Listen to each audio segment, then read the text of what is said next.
Well, good morning, everyone. I'm thrilled to have you with us today for today's webinar on practical strategies for moving beyond the Supreme Court's decision regarding affirmative action.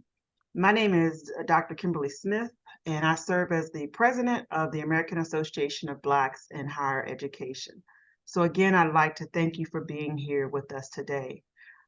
Myself, with the American Association of Blacks in Higher Ed, is partnering with a number of different organizations and associations as a result of the Supreme Court's decision to their ruling on June 29th, which was against race-conscious college admissions, which basically ending affirmative action in the admission process for higher education. And a few of us came together and decided, we really want to figure out specific strategies that we could all be aware of, learn about, so that we may continue to do our very important work. So I just want to mention who those co-sponsors are of today's event as well. That would include the American Association of Hispanics in Higher Education, the National Panhellenic Council, which represents the Divine Nine, the National Association for the Advancement of Colored People, 100 Black Men of America, the National Urban League, and the United Negro College Fund. To date, we have worked together to provide a joint statement advocating for moving beyond that decision, and we will be releasing that to the public very soon. And so that's some of the work that we've been doing. Other work, again, includes things like these webinars, town halls, which are designed to really help our community better understand how we can continue to advance our diversity, equity, and inclusion initiatives. We have two outstanding panelists with us today, and I want to introduce them to you first. First, we have Paulette Granberry Russell, who was elected president of the National Association of Diversity Officers in Higher Education in March 2020. She is a leading national voice and sought-after presenter on issues related to diversity, equity, inclusion, and justice in higher education and beyond. Ms. Russell retired in August 2020 from Michigan State University as a senior advisor to the President for Diversity Emeritus after more than 20 years advising on diversity and inclusion efforts at the institution. So welcome, Paulette. Thank you. Our other distinguished panelist is CJ Powell, who is representing the National Association for College Admission Counseling. CJ is serving as the inaugural Director of Advocacy for that association. And in that role, he will be focusing on their advocacy priorities, which include student and equity-centered college admission practices, support for ethical college admission counseling practice, and support for school counselors and college advising.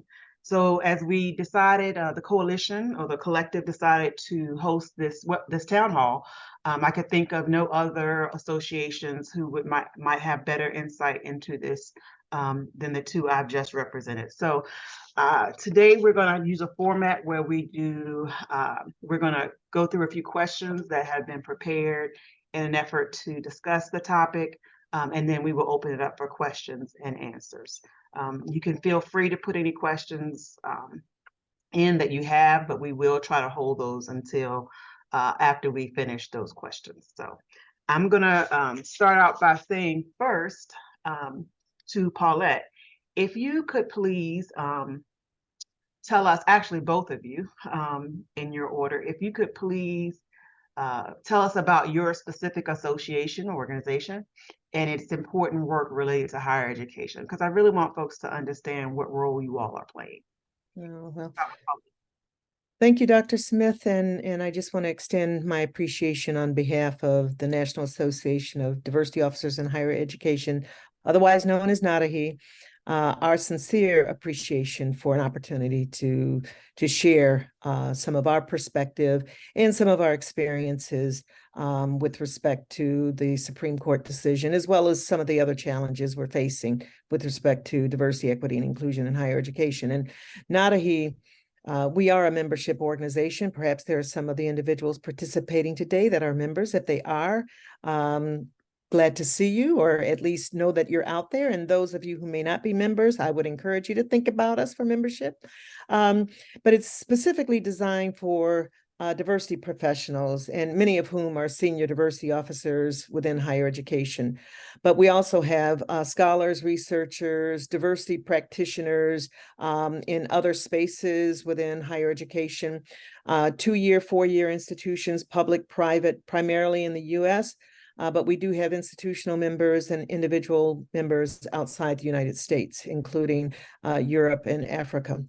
We provide our members with the resources we believe to be successful in their roles and within their campus communities. And our efforts currently include supporting our members to navigate the shifts in the legal landscape, which is part of the reason we're joining you today, including obviously the recent Supreme Court decision on race-conscious admissions that impacts all of higher education. But we're also very actively working against the efforts to dismantle through legislation diversity, equity, and inclusion efforts throughout higher education.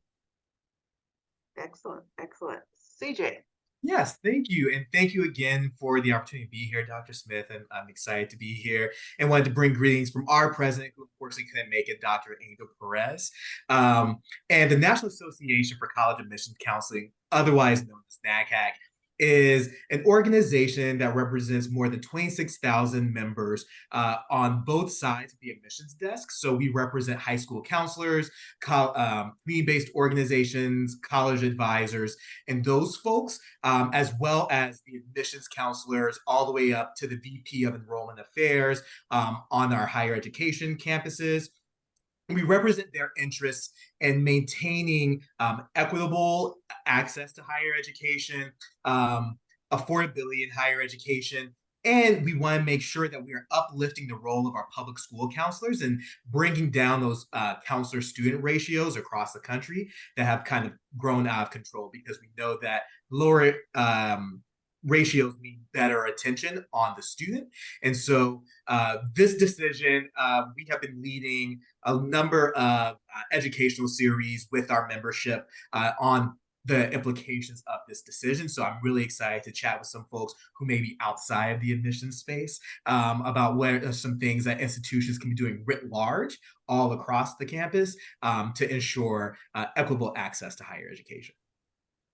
Excellent. So those of you who are participating with us today or attending the session, you will see that these two individuals bring a varied experience and perspective to that ruling. And so I just want to transition and really just ask them both, and maybe we'll start with more of the legal landscape, but what are the implications of the court's decision? And specifically, how does the court's ruling affect college admissions and our efforts to diversify our student bodies? Well, I chose to kind of start with that question. And then, of course, my colleague will offer perspectives, because they're on the ground actually taking responsibility and leading and influencing some of the outcomes associated with this. But, you know, the bottom line is that this was a case that overturned almost 50 years of precedent, which involved the fact that race could be considered one of many factors as a part of a holistic review in the admissions process, as a way of advancing the goals of institutions to create a more diverse student body. For those who've offered commentary on this decision, which includes Nadahi and I'm sure many others, it is regarded as having all but eliminated the ability for institutions to achieve what they offer as the demonstrated benefits of having a diverse student body. But also we know that those benefits extend beyond the institutions and move into the greater society, including, you know, diverse workforce needs. And when I think about the impact of this, I think most particularly for those of us who live in among those 9 states that had whether it was legislation in the case of Michigan, where I live, it was a constitutional amendment that basically eliminated the ability to consider race as one of many factors in all that we do, not only in admissions, but also in employment and contracts, et cetera. But we know from our own experiences and those of the amicus briefs that were filed along with the Harvard and UNC cases that there is no proxy for race, meaning the impact of race-neutral strategies as a result of the bans that we've experienced resulted in, particularly among our highly selective or elite institutions, as well as selective institutions, a decline in the admission of students of color, particularly Black students and Latina students. And so that's my initial response to the question. And I think you are exactly right with everything that you said. I think maybe some of the practical implications of this for the admissions folks, for students going through the admissions process, is that when you filled out like the common application or an application to a school, there is a box that you would check your race and ethnicity, and admissions readers will be able to see that and then use that information as they are also reading the rest of your application to help kind of inform their lens of everything else that they're seeing and some of the data that they're seeing. And now moving forward, that box will no longer be able to be seen by the admissions readers. Institutions should still gather that information because that's really important data and they are absolutely still allowed to, but the folks who are reading that application just won't ever see the answers to that box. Something else that was mentioned in the decision was that students could write about their experiences, right? Their experiences as it relates to their race, through any challenges overcome, or their culture influences their leadership or their life experiences. And so those are things that are still allowed. And that's still allowed to be seen by the readers of the applications. And that's helpful information as they are making admissions decisions. But very practically, the readers will no longer be able to see that race as a status answer, nor are they able to use that race as a factor amongst many in their decision about who is going to be in their incoming classes. Excellent. Excellent. Well, the Supreme Court's decision really only explicitly addressed admissions. Mm-hmm. However, do you believe the decision could have much broader implications and that colleges and universities would be wise to prepare accordingly? And why not? CJ? Yeah, I think it's really important to note that it just affects admissions. I think if anyone pays attention to the folks who are bringing these cases, a man by the name of Ed Blum and his friends, know that this will not be the end. Like, they've been trying to get rid of race conscious admissions now for decades, throughout my entire time that I was in school. And I should mention, I'm a North Carolina alum. And so like this case was like fascinating to me that it was someone saying that UNC was too diverse, because as I looked around all my classes, I was like, where? But that's neither here nor there.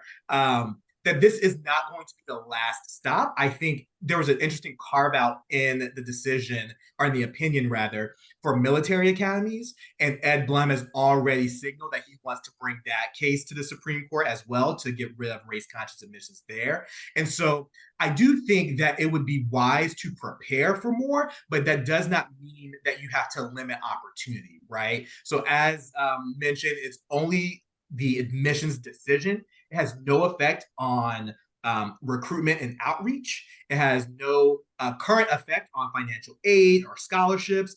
There are a lot of folks who will want this decision to do more work than was earned at the Supreme Court. I think you would see in like Missouri, for instance, where the Attorney General was like, well, now you have to get rid of race conscious scholarships and things like that. That was not implicated in this decision. Gotcha. Period. That's it. But there are going to be some political pressures in our states across the country to overextend the reach of this decision, for sure. I think that's an important point you made, CJ, that their ruling does not include recruiting, which means that we can still continue to recruit based on geography, based on any number of factors that are important to a particular institution, in order to at least diversify the pool. And if you're diversifying the pool, you still have a better chance of diversifying your incoming class. So that's correct. Yep. Paulette, anything? I thought, yeah, and I think this, when we, in preparation last year, after the court had its oral arguments, and even in anticipation of what might be the outcome, the conventional wisdom among many of us was that financial aid and scholarship decisions will be informed by this decision. And I think, I mentioned earlier those states that had bans, and those bans required us to approach everything that we did in a race neutral way. And so we've had to go through and evaluate everything that we do to ensure that it wouldn't run afoul of broader applications of legislation and constitutional amendments. And I think we're beginning to see, as you mentioned, CJ, the opportunities that others now see in using this decision as a basis for beginning to move away from some of their institutions, are beginning to think more broadly about the potential application of this. They don't want to become that red flag for organizations, whether to sue, write letters of complaints to DOJ or to Department of Education, Department of Justice or Department of Education. And to your point, while it didn't address or change what's permissible in terms of recruitment, we know that inclusive programs, and what do we mean by inclusive, should remain a focus. And inclusive means exactly that. And while the court didn't identify and lay out as plainly, perhaps, as the work that's being done now by our institutions on what it means by, or what is meant by inclusive programs and efforts, we know that means certainly that they're race neutral. And I think to the extent that the challenges we're seeing, not only with respect to admissions processes, but just recently, I think it was yesterday, a court decision came out with respect to the Fed's Small Business Administration program. And that basically, in the context of supplier diversity and promoting greater racial ethnic diversity in contracts, the court, applying the logic in that Supreme Court and referring to it, basically held that the program itself was unconstitutional or violative of the 14th Amendment. And so I think we're going to continue to see broader application of this court decision, not only with respect to legal challenges, but just the work that's going to be done by our institutions in and outside of higher education, I suspect. Excellent, excellent, excellent. So given that recent decision, and again, your respective perspectives on this particular topic, what specific strategies does your association recommend to us, those who are working in the trenches, in our effort to make our campuses more diverse, equitable, and inclusive? CJ, would you like to start? Sure, I can. That's a very big question. I think we have a few recommendations. The first being doing a top to bottom analysis of policies that present barriers to students of color or students from low income backgrounds, right? So one of the things that we think about as an example of that is how certain majors, when you apply to college, you're applying to a major versus applying to a school. And so perhaps you're coming from a school like the school that I was an advisor at that didn't have calculus, but you want to be an engineer. But because the majority of the students there did not have an opportunity to take calculus, when they were to apply to the top engineering school in the state, they were applying to the School of Engineering, but did not meet the prerequisites. And so that was automatically a ding on their admission to the institution as a whole. And so that kind of barrier is not really necessary, because I trust that if you are a top engineering program, you can teach students calculus, right? Like you can teach that on your campus. So do you really need to have a student who is 17, 18 years old exhibit proficiency in that course that's foundational? when you have the opportunity to teach it on your campus as it builds on top of other, as a foundation for other courses that are built upon it. And I think that those sorts of things are really important. Thinking about ways to strengthen transfer pipelines from community colleges to the four-year institutions is humongous. So often colleges will say, well, they didn't take enough of their courses here, but we know that there are many professors who will teach at the four-year institution, drive down the street, and also teach a similar course at a community college, right? And so what are we actually doing? We're presenting barriers to students unnecessarily and arbitrarily. And so how can we make sure that we are removing those systemic barriers that perhaps we had never really thought about as being systemic barriers? Can we get rid of some of those and be creative about how we are serving the needs of students? I think additionally, as it relates to recruitment, many schools go out to where they will get a bang for their buck, right? So they go to the feeder schools where they know that they're going to get at least 50 applications, maybe 10 or so students will enroll. But what that does is they leave out students who are in rural America, who are in some of the Title I schools in urban areas, and they just completely bypass those students. And so those students who understand that a school like Harvard, UNC, or some of these other selected schools exist, they get the message that they don't belong there because these folks aren't coming to see them. And so institutions should be way more expansive and creative about how they recruit.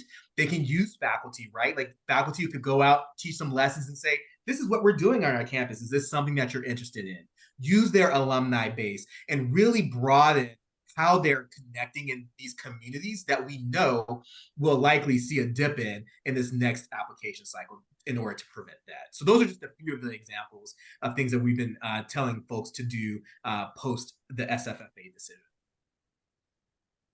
I would just add one of the, I think, the cautionary notes in whether it is that decision or in some of the conversations we've all had in response to it. The bottom line, and what I think what the court is clear about is while you may engage in recruitment efforts that target, and those recruitment efforts can target on the basis of how, what the school population looks like. And that school population can be a school that has a significant representation of students of color. And while you can engage in those recruitment efforts, as long as the admissions decisions that you're making do not give preferential treatment on the basis of race, but take into consideration the way that race may have impacted their experiences, which is where I think the essays and personal statement development of people's approach to those, including high school counselors, admissions counselors in our colleges and universities, have to be very, very clear that your emphasis can't be on race, because that feeds into what the court believed was happening at Harvard and UNC, which was basically racial stereotyping. And so I think as long as we are acknowledging that we're not granting preferential treatment, or that what we do in making our decisions cannot be interpreted as granting preferential treatment, will be okay. But that takes a certain amount of sophistication for institutions that have not been engaged in this work, like the 9 states have been, for example, or if they've not given particular attention over the years to what we could have anticipated as a potential outcome, which is now a reality. The only other portion that I would add, and this goes back to the guidance that was recently issued by Department of Justice and Department of Education, and it addresses the question that you've raised. Their point is that students, particularly those who are underrepresented and from marginalized groups, have to and should feel a sense of belonging and support once on campus. And we know that that's also an expectation that the adults in their lives, the families, the parents, are also concerned with. And so one of the things that when Prop 2 happened in the state of Michigan in 2007, or became effective in 2007, was basically we knew we needed to do some of our outreach to families and to students and let them know that our institutions were still committed to their presence, the importance of them being members of our campus community, the work that we place in the emphasis and the prioritizing of creating a welcoming environment for them, so that, the adults who are sitting next to them as they're making those decisions understand our continued commitment to them being a part of our campus. And the DOJ and DOE also acknowledge this.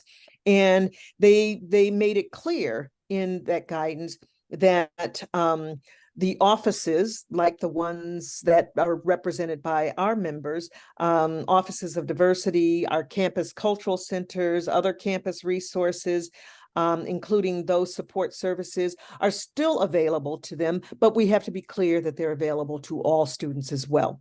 Okay, and so when I think about the sponsors that you identified, for example, the Divine Nine, we know the role they play on our campus communities and the importance of individuals who may find interest in being members of any of the Divine Nine, as well as any of the other multicultural Greek organizations that are out there. Being clear that they exist and they're there for a purpose is one of those ways that we can engage in recruitment that may resonate with some groups more than others. The other is that we have a range of other support clubs, activities, affinity groups, and the court did not, they did not impact them. But again, it comes back to, are they open to all?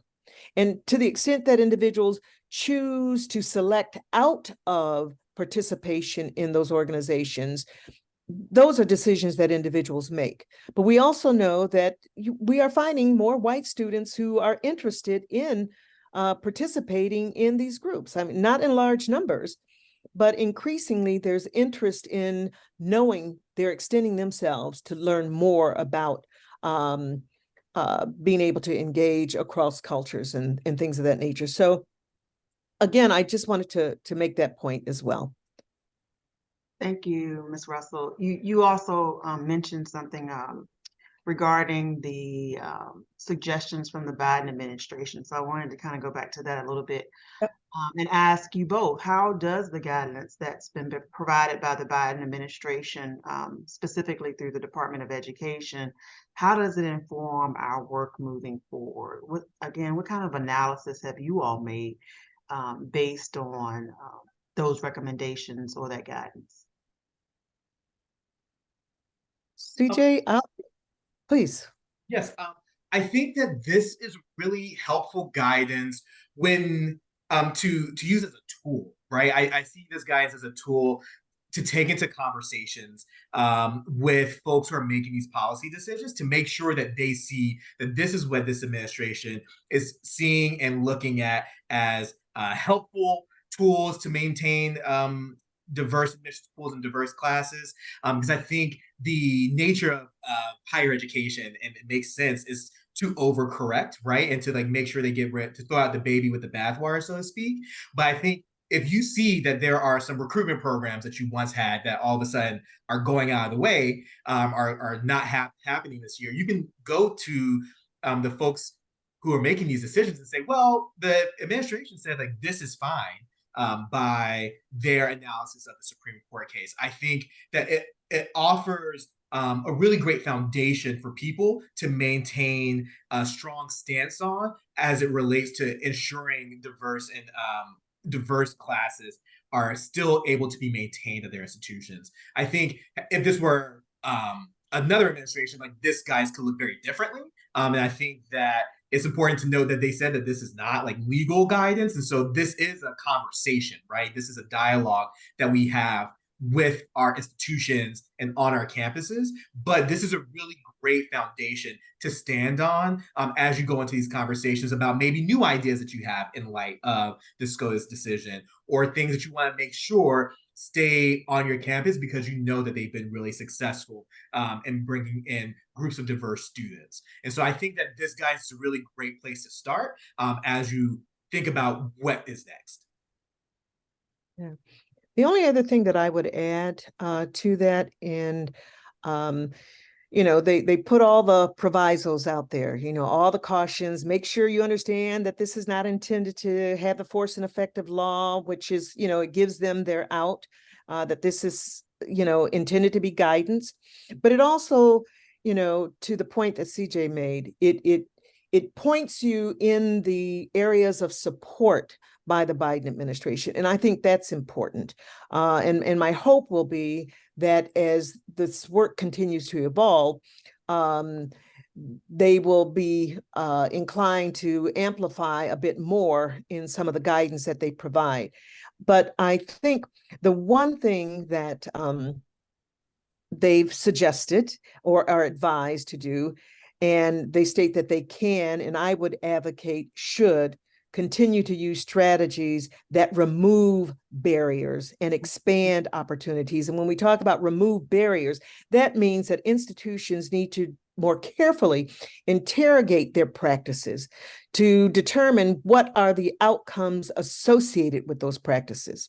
You know, this incremental progress that we've made over the last 50, 60 years is now, you know, being challenged in ways that I don't know that any of us would have anticipated 4 or 5 years ago. Meaning not the wholesale dismantling of the work that we've been committed to, certainly myself as a practitioner in this area.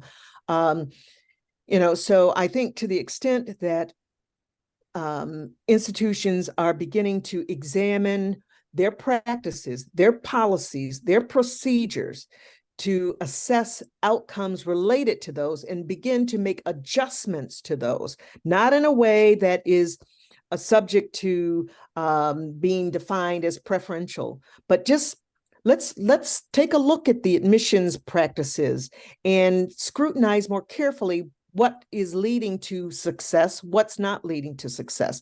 And that's true across the board.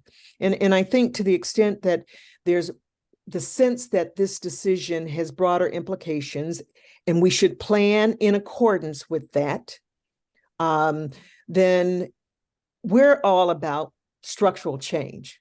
We know that systemic racism has persisted into the 21st century today. And we need to get down to the hard work of dismantling those structures that allow those kind of systemic outcomes that we're seeing. So that's my soapbox. Thank you. Thank If you. I may add one other piece, there is a piece about the collection of demographic data. And I just want to harp on that again, because that data is going to be so important for future conversations about, all right, we have gone race neutral. What does that actually mean? Does that mean that there is a disparate impact on communities?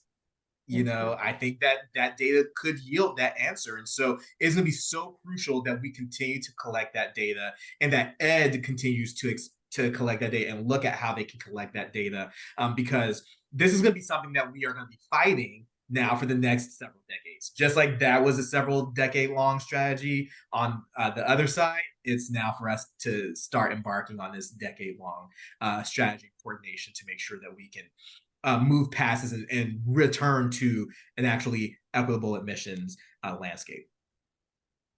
Excellent, excellent. And I think you're right, again, Ms. Russell, in terms of that guidance, at least providing us with some sort of foundation that would support the work we are doing, that we're going to have to continue to do. There are some things, yes, that the decision took away from us, but there's some things that it didn't. And so as other folks try to challenge us on those things we continue to do, I think that guidance is going to be critically important. For those of our attendees who have not had an opportunity, I encourage you to go and read that guidance that has been provided by the Department of Education. You can Google it and find it easily accessible But using that guidance, I encourage you to look at your admissions process at your respective institutions, because as Ms. Powell, as Ms. Russell said, it's going to be critically important for us to self-evaluate our practices, admission practices on campus to make sure that we are working in accordance. I just have a couple more questions, but I do want to remind our attendees that we are going to do questions and answers in a few minutes. So if you have questions, I would encourage you to start dropping those into the question and answer function. And we will, again, allow time for that to take place. But before we do open that up, one of the things that I have noticed to our panelists is that there has sort of been an assault on diversity programs and diversity positions at different institutions as a result of this decision. How would you recommend that we as a collective or we as individuals sort of respond to that state-by-state assault on diversity programs and diversity positions? I was gonna say, I will yield to you. This is your expertise. Oh, that was a good way out. Yeah, let me tell you, this has been an interesting year. That's an understatement. Aside from the fact that, you know, it has probably been the most challenging in my lifetime, and it's certainly in my career. I mean, I'm old enough to remember some of the efforts of the early civil rights movement, and here we are now. I just could not have anticipated how we underestimated the tactics of those that have been opposed to this progress, probably from emancipation, if one wants to go back that far. But I think in this context today, we have to acknowledge that they have a playbook. And that playbook is one that they have unabashedly put out there for public consumption. And I would encourage individuals who are interested, check out the model legislation that you can access through the Manhattan Institute and the Goldwater Institute websites. It's out there for public consumption. And the one thing that you'll note is that when you look at those states, of which now I think we're at, I don't know, 22, 25 states have either introduced or have legislation pending. And of course, we all recognize that, you know, Texas and Florida have probably the most draconian of any of the legislation that has been passed so far, because they basically ban diversity, equity, and inclusion. And the one thing that, you know, one of the things that I've chosen to do personally is I do not use the acronym DEI any longer. And I do that purposely because my view is that each of the words represents something very different in terms of the context of the work that we engage in. So one, I think what we have to do is familiarize ourselves with the playbook.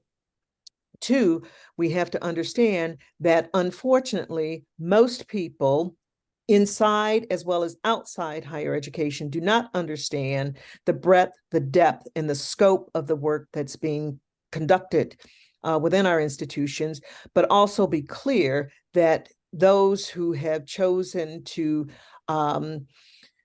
make requests for information of our institutions, they have a very clear sense of what the breadth, depth, and scope. They then choose to misrepresent. Now that's coming from not a he. Perhaps from their perspective, they're not mischaracterizing it. But when you take the acronym and for diversity, you input and refer to discrimination. When you take equity and refer to it as exclusion, and you take I for inclusion and refer to it as indoctrination, it's clear the direction that they're heading in and what they're using as their narrative. So the one thing that we've chosen to do is try to correct the narrative and represent more appropriately and accurately what that narrative is. So we provided a communication guide to our members. We did this because we needed to help them, help campus leaders, governmental affairs, communications offices, legal counsel, those in and outside higher education, through, providing standard messaging, because we, just as they've done, we need standard messaging on what this work is all about. We have talking points, okay, just as they have talking points, and you'll see it amplified in all of the ways in which the legislation itself is being promoted, as well as how certain legislators themselves speak to it. They have talking points. But also we identify other resources to show how diversity work is central to the success of all of higher education and the success of a robust democracy, because we need to talk about democracy. And, it is intended to be a kind of clear, concise, coherent description of the work. The other thing is folks need to pay attention to what's happening in their local communities. If you haven't been to a local school board meeting, I would advise you to do it, because that's where a lot of this is starting. It didn't start necessarily in higher ed. It started in K through 12. And it worked its way up. And now it's expanding. Now they're going after corporations, and some of them are folding. And so this is serious. I think we have to, as someone else said, they're playing chess. And we know that chess is about strategy. We've been through this before. We know how to do this. It's time for us to engage through coalitions, through supportive organizations that agree with the need for higher education to remain diverse, the valuing of that, and let's start developing our own models, whether it's how we do the work within institutions. Our own model legislation is another thought that I have, and then advocacy in concert with new coalitions that need to be built, old coalitions and new coalitions in and outside higher ed. Thank you. I would amen all of that. And then also add one of the thoughts, particularly as it relates to education, but then I'm going to broaden it out, is as it relates to education, there's been this notion over the last several decades that higher education is more of a private good and a public good. And that, I think, you can trace that kind of transition of higher education as a public good to a private good with the with the integration of our campuses, and with campuses going co-ed. There's a very clear line through those actions, and all of a sudden now higher ed is just the good of the person, and they're going to be better off for it. And it doesn't connect to this larger conversation about democracy and how higher education leads us to have a more informed citizenry that does not just take things at face value because a president says it or a senator says it, but will actually interrogate those things.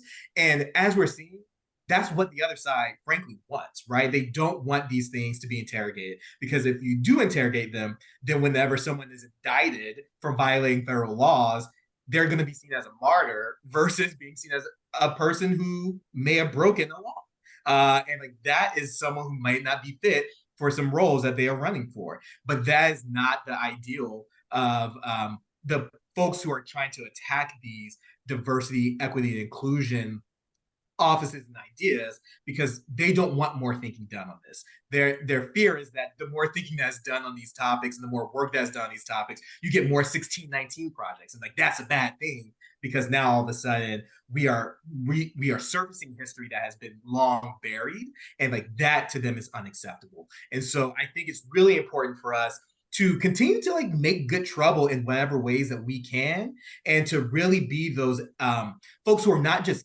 caretakers of institutions, but are like actually advocates and educators on our campuses and in our society, by going to these local school board meetings, by going to your local town meetings, because it is starting at the bottom and coming all the way up, because each checkpoint they pass unchecked the audacity continues to grow and grow and grow, and then we end up where we are. And so I think it's really, really important to see this as such a coordinated attack that will require a similarly coordinated response.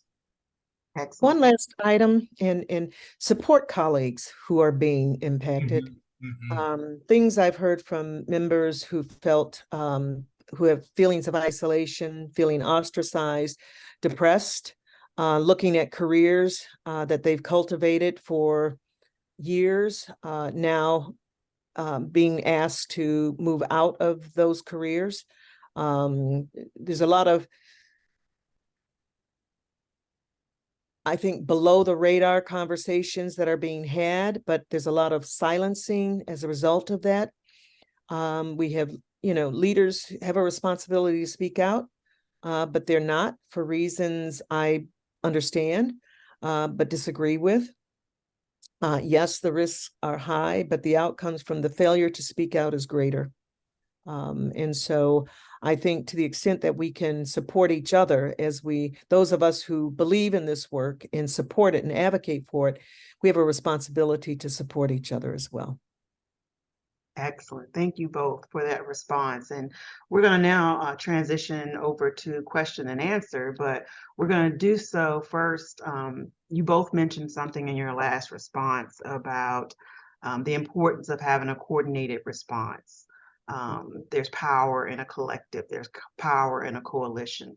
And I just want to remind everyone that this town hall is sponsored by a coalition that has been formed in an effort to try to provide some practical strategies for those of us who are working in higher ed. And just to mention again, the members of that coalition include the American Association of Blacks in Higher Education, the American Association of Hispanics in Higher Education, the National Panhellenic Council, representing the Divine Nine, the National Association for the Advancement of Colored People, 100 Black Men of America, the National Urban League, and the United Negro College Fund. But I also want to say and invite you all to understand that this coalition is open to any and everyone who is prepared to continue to fight the good fight and wanting to work as a collective to advance some of these things that we've talked about today. So to all our attendees who are here today, please know that if you are interested in recommending an association or to join our coalition, or you yourself as an individual would like to join the coalition, we certainly welcome that as well. Josh Shank, my assistant for the day, is dropping, I believe, somewhere in the chat or question and answer, an email address that you can use to follow up with us after today's town hall. And you just simply would use that email address to reach out to us, and again, suggest someone or an association to join our coalition, but also to indicate interest as an individual. So related to that, to our distinguished panelists, I would just ask, the first question is, what do you recommend as a strategy to get more organizations to join this coalition to address the issues that we are discussing today? Do you have any insight on that? I'll give you just a couple of thoughts. And I know I talked about that a little bit in my earlier response, but all of us have networks, and my sense is, assuming that you're participating in this particular activity and in the webinar, that hopefully you have networks that are not only local in nature, but also state in nature and national in nature. And to the extent that you can do more to encourage, you have leaders that are I'll identify Nadahi, and so there are coalitions that are now understanding the need to speak out more directly on these issues. I would encourage you to tap into us. You can reach me at president@nadahi.org. And I would say to you, to the extent that we have relationships, but we're expanding those relationships, reach out to us. You have your organization, and you've already identified the coalitions that are there. Again, I think we just have to acknowledge that the networks we have need to understand the gravity of today's circumstances. Many of those organizations are equity-minded, social justice-minded, civil rights-minded, and they understand, but they may not be as close to what is going on. And they hear about it, you know, depending on what news channel they're watching or station they're watching, but they don't know the depths of it. And I would encourage you to take this opportunity based on what you're hearing today and reach out to organizations like ours. And we can also, we've got other coalitions, and the more we can then begin to deliver a message, one that is similar in nature. It may be more tailored to, you know, our particular interests and goals, but it's the same message. Right now, we've got organizations where the emphasis is on academic freedom and freedom of speech, but they also understand the necessity of addressing diversity, equity, and inclusion, both in the context of academic freedom and freedom of speech. And that's because organizations like NADAHE began to frame for them an understanding that diversity, equity, and inclusion impacts those two priorities for them. And I think the more we can have those kind of experiences and exposure, the stronger the coalitions will become. Retweet everything my colleague said. I also think like understanding your value add to this space is hugely important. I think there are a lot of national organizations that don't have the same closeness to this issue as this organization does, or NADAHE, because y'all are folks who are on these campuses who see this every day. And there are people who are doing really great work and trying on a national level, but they're not on our campuses. They're not engaging with their students every day. So articulating that value add, I think, is going to be hugely important, because that also helps to define the lane that you all are experts in, because there's a lot of people right now doing a lot of work on this from a variety of perspectives, which is all really important. But right now, it does feel like we're missing that on campus, on the ground commentary, which is where I think this coalition could really shine, particularly as you think about some advocacy strategies and getting folks in front of policymakers and getting folks in front of just the public. There's a very great value add here that could, I think, yield dividends for the movement moving forward. Okay, perfect. I'm trying to move through some more of these questions. The next question is, should we instruct students and parents on how to construct essays that celebrate their race or ethnicity such that it will advance their chances for admission? Yeah, I think as long as you are discussing what lessons you learned through maybe participating in local organizations that were race conscious or race focused, or some challenges overcome, which I don't love that thought, because that kind of goes towards like, oh, let me tell you how traumatic it was being a Black person in North Carolina, which like isn't ideal. But if you talk about like your family history, right? My family's from Mississippi. The civil rights movement was really important. And that's why it's important for me I've learned so much from these experiences. And that is why it's important for me to come to your campus. That is a great essay that shows not just who you are, but the things that you've gleaned through being who you are. And I think those are ways that we can really help students celebrate their backgrounds and the totality of their lived experiences. That doesn't say just pick me because I'm a student of color, but it says I am a value add to your campus. I'm bringing a really great perspective that I know you don't necessarily have already, and this is why I should be admitted to the institution. Excellent. Thank you very much for that, Mr. Powell. We only have about 4 more minutes, so I'm going to try to get at least 1 or 2 more questions in. This one is rather interesting. Do you think there are outcomes of the decision that may be positive for persons of color, as those who get admitted can't now be told they were admitted because of their race? Can we play up this sense of equality in our admissions? I have a quick thought that is not as optimistic. I think for so long, quotas had been outlawed and deemed unconstitutional, right? And race conscious admissions. for decades. But I remember even when I got into UNC, someone was like, "Oh, you filled the quota," and so I think that that is a very optimistic and aspirational outlook that I have not seen put into practice, because that is never the narrative that trickles down to the folks who will say those kinds of things.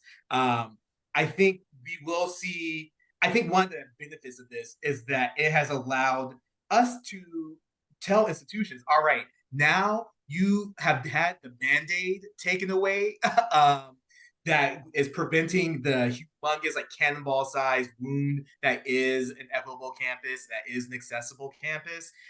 So what are you going to do now? I think that is a positive thing, that we can't just go back to race conscious admissions. But I hope that we see more of that. I am just not as optimistic, because the real facts rarely get to the people who say things like that. Yeah, and I'm going to agree with what CJ just said. I think racism is so embedded in the culture of this country, particularly. It's true in other places as well. But, you know, to your point, quotas, 1978, okay? And it's not just in the context of our students.